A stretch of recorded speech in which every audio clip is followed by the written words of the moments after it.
Hello there. I got a very interesting comment from a viewer on Friday about my description of Mike Hosking, which I turned around and said he was a high school dropout who's been doing the same job ever since he left school.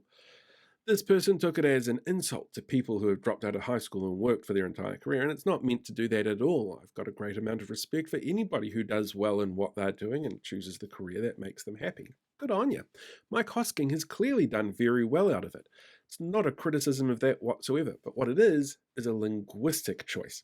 It is chosen really specifically to make sure that you understand where I come from about Mike Hosking, what my viewpoint is on him, on what his fans seem to lap up about him, and the pedestal he's put on by organisations like the New Zealand Herald and News Talk ZB. He is given a lot of authority on topics that he's not an expert on. And that was my linguistic choice, just as the way that they platform him is their linguistic choice. Now, research done out of Stanford University in 2019 did a whole bunch of work around linguistic choices and how we communicate with each other, including how content creators communicate. And that could be a content creator like myself, making videos for the internet, or the person who does the headlines for the Herald, or whoever it is that writes your local school newsletter. Those choices that we put out there in terms of language showcase our bias, and our own bias showcases how we interpret the information that's put out there. And the really great example of that is the term freedom. These days, freedom is a term that's kind of been hijacked by a specific group in society. The ones that were anti-vaccine, anti-mandate, spreading misinformation, disinformation, putting people's lives at risk, and they sit there and they argue things like, why are you against freedom? Whereas the term itself had a very different definition originally, and for most people, that's how they still interpret it.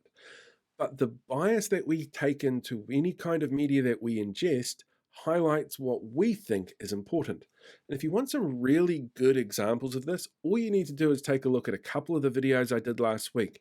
If you look at the video specifically on how Māori women are treated versus non-Māori women in the media, and have a look through the comment section on TikTok, you will find a lot of examples of people who focus on one really small, minute element of a much bigger story.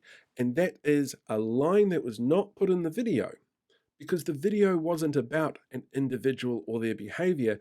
The video is about how media is interpreted, and very specifically putting across a perspective that's not necessarily a great perspective to put across. Our biases show in both the media that we ingest and how we interpret it, and the media that we put out there and how other people interpret it. And it's really important that people are aware of this when we go into something like an election season, when the language that's used by politicians and media becomes really carefully pointed to try and make you see things in a certain way, feel things a certain way, and interpret things a certain way.